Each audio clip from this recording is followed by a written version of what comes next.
Becoming free from the desire for revenge.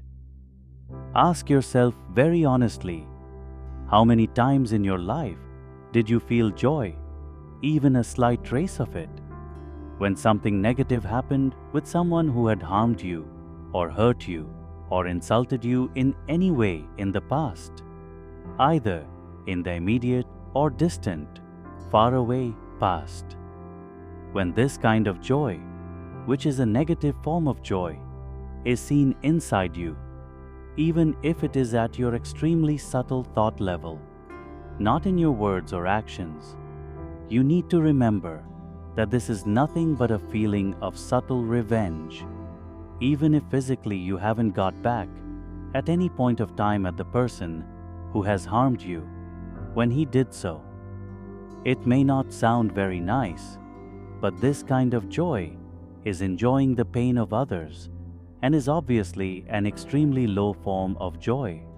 Sometimes, as a way of justifying our joyful revenge, we call it justice. The driving energy or fuel behind this kind of revenge is hatred or anger. It is a feeling of, I really enjoyed it when what they had done to me came back to them. I was so happy to see them suffer for what they had done.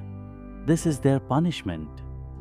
It is a type of joy that only increases our accounts of negative karmas with the other person, which as a result increases our sorrow instead of decreasing it, although it may give us an impression for a while that it is decreasing our sorrow.